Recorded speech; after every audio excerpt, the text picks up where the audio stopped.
사무엘상 9장 베냐민 지파에 기스라 이름하는 유력한 사람이 있으니 그는 아비엘의 아들이요 스롤의 손자요 베고라스의 증손이요 아비야의 현손이며 베냐민 사람이더라. 기스에게 아들이 있으니 그의 이름은 사울이요 준수한 소년이라. 이스라엘 자손 중에 그보다 더 준수한 자가 없고 키는 모든 백성보다 어깨 위만큼 더 컸더라. 사울의 아버지 기스가 암나기들을 잃고 그의 아들 사울에게 이르되 너는 일어나 한 사환을 데리고 가서 암나기들을 찾으라 하매 그가 에브라임 산지와 살리사 땅으로 두루다녀 보았으나 찾지 못하고 사알림 땅으로 두루다녀 보았으나 그곳에는 없었고 베냐민 사람의 땅으로 두루다녀 보았으나 찾지 못하니라. 그들이 숲 땅에 이른 때에 사울이 함께 가던 사원에게 이르되 돌아가자. 내 아버지께서 암나기 생각은 고사하고 우리를 위하여 걱정하실까 두려워하노라 하니 그가 대답하되 보소서 이 성읍에 하나님의 사람이 있는데 존경을 받는 사람이라. 그가 말한 것은 반드시 다 응하나니 그리로 가사이다. 그가 혹 우리가 갈 길을 가르쳐 줄까 하나이다 하는지라. 사울이 그의 사환에게 이르되 우리가 가면 그 사람에게 무엇을 드리겠느냐. 우리 주머니에 먹을 것이 다하였으니 하나님의 사람에게 드릴 예물이 없도다. 무엇이 있느냐 하니 사환이 사울에게 대답하여 이르되 보소서 내 손에 은 한 세겔에 4분의 1이 있으니 하나님의 사람에게 드려 우리 길을 가르쳐달라 하겠나이다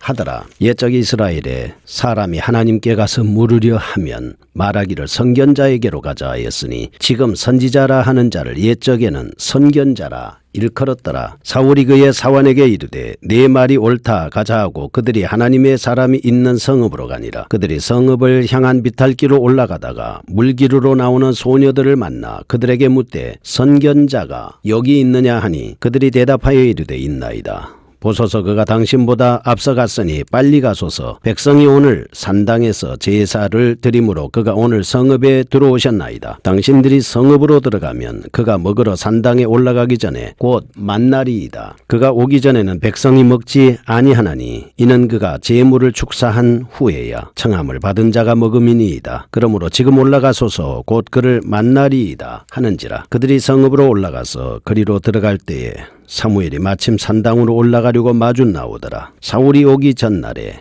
여호와께서 사무엘에게 알게 하여 이르시되 내일 이맘때에 내가 베냐민 땅에서 한 사람을 내게로 보내리니 너는 그에게 기름을 부어 내 백성 이스라엘의 지도자로 삼으라. 그가 내 백성을 블레셋 사람들의 손에서 구원하리라. 내 백성의 부르짖음이 내게 상달되었으므로 내가 그들을 돌보았노라 하셨더니 사무엘이 사울을 볼 때에 여호와께서 그에게 이르시되 보라 이는 내가 내게 말한 사람이니 이가 내 백성을 다스리리라 하시니라. 사울이 성문한 사무엘에게 나가 이르되 선견자의 집이 어디인지 청하건대 내게 가르치소서 하니 사무엘이 사울에게 대답하여 이르되 내가 선견자이니라. 너는 내 앞서 산당으로 올라가라.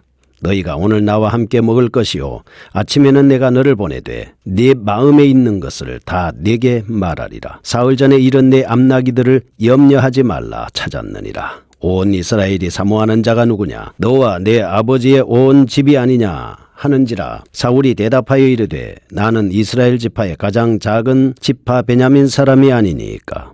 또 나의 가족은 베냐민 지파 모든 가족 중에 가장 미약하지 아니하니까 당신이 어찌하여 내게 이같이 말씀하시니까 나이까 하니 사무엘이 사울과 그의 사환을 인도하여 객실로 들어가서 청한 자 중 상석에 앉게 하였는데 객은 30명가량이었더라. 사무엘이 요리인에게 이르되 내가 내게 주며 내게 두라고 말한 그 부분을 가져오라. 요리인이 넓적다리와 그것에 붙은 것을 가져다가 사울 앞에 놓는지라. 사무엘이 이르되 보라 이는 두었던 것이니 네 앞에 놓고 먹으라. 내가 백성을 청할 때부터 너를 위하여 이것을 두고 이때를 기다리게 하였느니라. 그날에 사울이 사무엘과 함께 먹으니라. 그들이 산당에서 내려 성읍에 들어가서는 사무엘이 사울과 함께 지붕에서 담화하고 그들이 일찍이 일어날새 동틀 때쯤이라. 사무엘이 지붕에서 사울을 불러 이르되 일어나라. 내가 너를 보내리라 하매 사울이 일어나고 그 두 사람 사울과 사무엘이 함께 밖으로 나가서 성읍 끝에 이름에 사무엘이 사울에게 이르되 사환에게 우리를 앞서게 하라 하니라. 사환이 앞서감으로 또 이르되 너는 이제 잠깐 서 있으라. 내가 하나님의 말씀을 내게 들려주리라 하더라. 아멘. 사무엘상 9장입니다.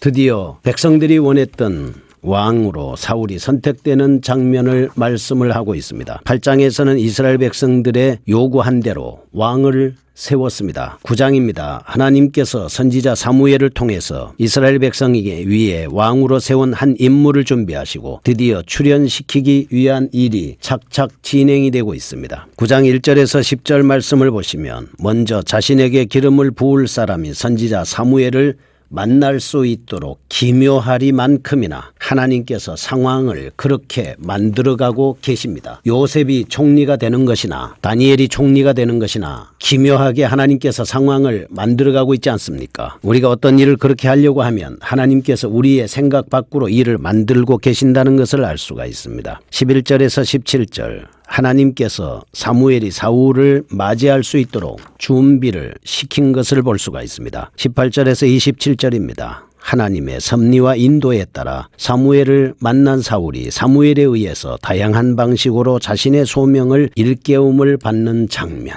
가르쳐주고 있습니다. 9장에서는 8장이나 10장에서와 달리 왕 혹은 사울이라는 인물이 반드시 부정적인 시각에서 다뤄지지는 않고 있습니다. 그것은 새로이 왕으로 세워질 사울이 하나님의 백성 이스라엘을 외적의 손에서 구출하는 등의 결정적인 역할을 해야 하기 때문일 겁니다. 사울이라는 인물이 비록 하나님의 뜻에 합당한 인물은 아니지만 하나님께서는 사울을 통해서 하나님의 구속사를 전개시켜 나가는 모습을 볼 수가 있습니다. 이에 따라서 하나님께서는 신정 왕국 건설을 준비할 자 기름 받은 사무엘에게 사울을 보냈습니다. 사울로 하여금 또 신적인 부르심에 응답하도록 사무엘을 통해서 그를 일깨워주고 있는 장면을 볼 수가 있습니다. 이와 같은 사실을 통해서 우리는 이 세상의 모든 사건은 우연이 아닙니다. 하나님의 적극적인 섭리에 의해서 진행되고 있다는 점, 그렇게 해서 이끌어지고 이루어지고 있다는 점을 우리는 분명히 알아야 합니다. 인생의 세밀한 부분까지 심령을 감찰하시는 하나님이 하나하나 착착 모든 것을 잘 전개해 나가고 있다는 사실을, 하나님의 손길이 미치지 않는 부분이 하나도 없다는 사실을 우리는 깨달아야 합니다. 이상의 과정을 밟아 이스라엘 최초의 사울이 준비됐습니다. 이스라엘의 사사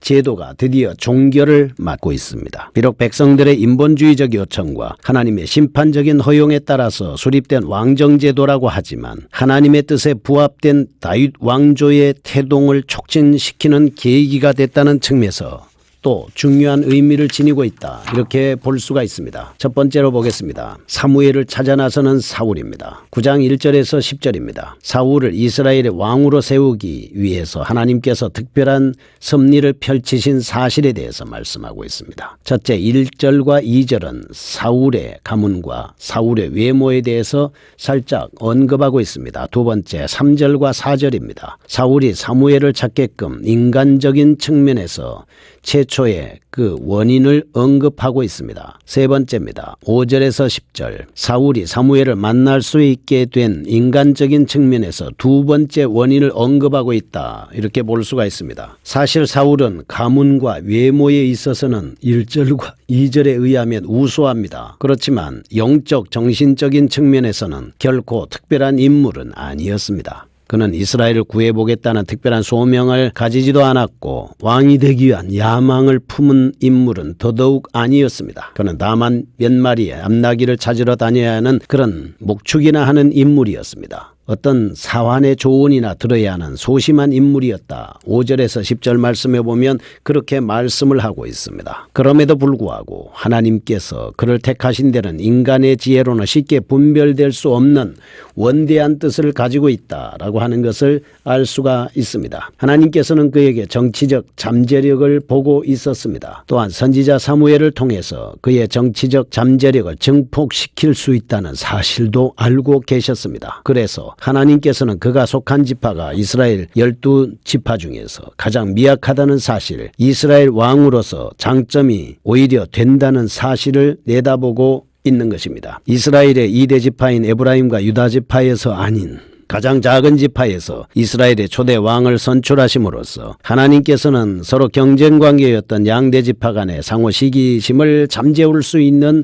기회가 된 것입니다. 아무튼 하나님께서는 이 같은 사울을 이스라엘 왕으로 삼으시기 위해서 한 가정에 일시적인 파문을 일으킴으로써 사울로 하여금 사무엘을 찾아 만나도록 하셨고, 이런 점에서 볼 때 이 땅에서 발견되는 크고 작은 모든 사건은 우리의 시각으로는 우연한 것으로 보일지 몰라도 하나님은 반드시 섭리가 있고 그렇게 계획하고 작용하고 계신다라고 하는 것을 알 수가 있습니다. 두 번째입니다. 사울과 사무엘이 만납니다. 11절에서 17절입니다. 1절에서 10절, 사울로 하여금 사무엘을 찾아가도록 섭리하신 하나님, 사울과 사무엘이 만나는데 차질이 없도록 역사하셨습니다. 11절에서 14절, 하나님께서는 먼저 사울로 하여금 사무엘이 라마에 있다는 사실을 확인토록 하기 위해서 소녀들을 준비했습니다. 15절에서 18절, 하나님께서는 사울이라는 인물에게 기름을 부어 왕으로 세워야 할 것을 사무엘에게 미리 계시하고 있습니다. 사실 당시 사무엘은 한 곳에만 머물러 있으면서 자신의 사사직과 그리고 선지자직, 제사장직을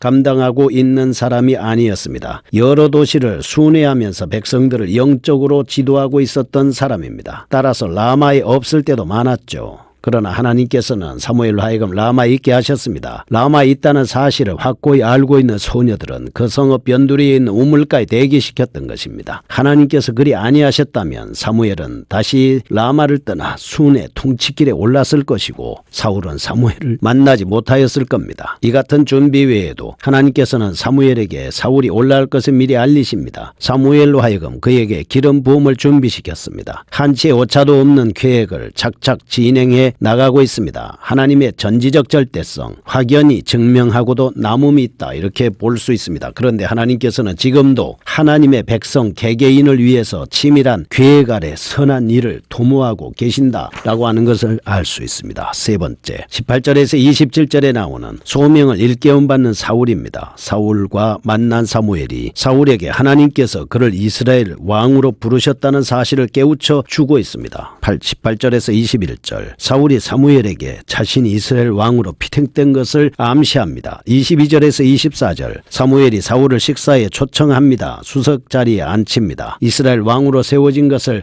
확신하도록 알기 위해서 그렇게 한 것입니다. 25절에서 27절, 사무엘이 자신에게 임했던 하나님의 말씀을 사울에게 비밀에게 전합니다. 생각을 굳히게 하는 단계입니다. 시골 출신, 순박하며 소심하기 짝이 없는 일개 필부, 가문의 외모가 뛰어난 것이 전혀 없는 가장 작은 지파에 속했다는 것, 성격으로 주목받지 못했던 사울, 개인 형편적으로는 이렇게 왕의 자리에 도저히 올라갈 수 없는 사람, 사무엘을 통해서 기름 부어 왕으로 세우라 말씀했습니다. 이 같은 사실을 통해서 깨달을 수 있는 것, 첫째, 인간으로 하여금 흥하게도 하시고 망하게도 하시며 존귀하게도 하시고 비천하게 하시는 절대주권자는 오직 하나님이시다. 둘째, 하나님께서는 개인의 신상뿐 아니라 열국의 왕을 세우는 일에도 관여하고 계시는 우주의 참된 통치자이다. 셋째, 그러므로 하나님의 절대주권을 인정하고 순복하는 것은 하나님의 피조물인 인간의 마땅한 도리이다 하는 것입니다. 말씀 듣는 기본 자세, 첫째, 우리는 여기서 정신을 집중시켜야 되고, 둘째, 우리의 분주한 발걸음을 멈춰야 합니다. 더 자세하게 말씀 듣는 자세를 보겠습니다. 첫째, 하나님 말씀을 기뻐하며 즐거워하며 들어야 합니다. 둘째, 말씀 듣기를 깨닫는 간구하는 자세를 가고, 셋째, 말씀에 순종하고 결단하는 자세, 넷째, 말씀을 끊임없이 읽고 묵상하는 자세를 가져야 하겠습니다. 거룩하신 하나님 아버지, 감사합니다. 하나님의 말씀에 순종함으로 인해서 귀하게 쓰임받는 저희가 되게 하심을 감사합니다. 예수님의 이름으로 기도합니다.